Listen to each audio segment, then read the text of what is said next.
ചിലപ്പോൾ നിങ്ങൾ നിങ്ങളോട് ചോദിക്കുന്നു, ആമേൻ, എന്നെ വിളിച്ച ദൈവം എവിടെ? ചിലപ്പോൾ മറ്റുള്ളവർ നിങ്ങളോട് ചോദിക്കുന്നു, നിന്റെ ദൈവം എവിടെ?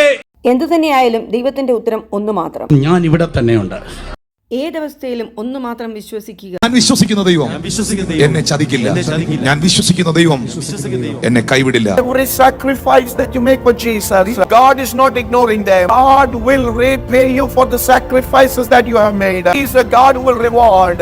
അതെ, നാം ദൈവത്തിന് വേണ്ടി ഓടുന്ന ഓരോ ഓട്ടവും, ദൈവത്തിന് വേണ്ടി മാറ്റിവെക്കുന്ന ഓരോ സമയങ്ങളും, ദൈവത്തിന് വേണ്ടി ഉയർത്തുന്ന ഓരോ ശബ്ദവും അത് തന്റെ ദിനവൃത്താന്ത പുസ്തകത്തിൽ എഴുതി വെച്ച് മറന്നുപോകാതെ അതിന്റെ പ്രതിഫലം മടക്കി തരുന്ന ദൈവം നമുക്ക് വേണ്ടി ജീവിക്കുന്നു. എന്തുകൊണ്ടെന്നാൽ എന്റെ ദൈവം ആർക്കും കടക്കാരനല്ല.